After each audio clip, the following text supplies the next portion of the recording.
तुम्हाला माहित आहे का, वसंत व्याख्यानमाला आपल्यासाठी महत्त्वाची का आहे? कारण ही फक्त व्याख्यानमाला नाही, ही आहे जिथे विचार जिवंत होतात आणि साधा माणूसही मोठं स्वप्न बघायला शिकतो.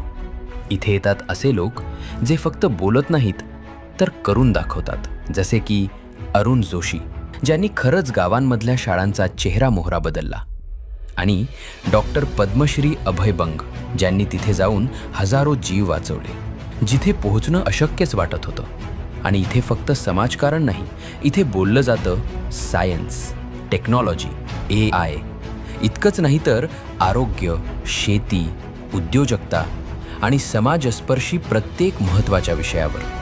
ज्या गोष्टी आपण मोबाईलवर फक्त स्क्रोल करतो त्या इथे समजतात खऱ्या लोकांकडून, खऱ्या अनुभवातून. आणि हे सगळं अनुभवायला आपल्याला दूर जायची गरज नाही. नाशिकमध्येच देवमामलेदार यशवंतराव महाराज पटांगण, पंचवटी येथे 1 मे ते 31 मे दरम्यान हा विचारांचा उत्सव रंगतो.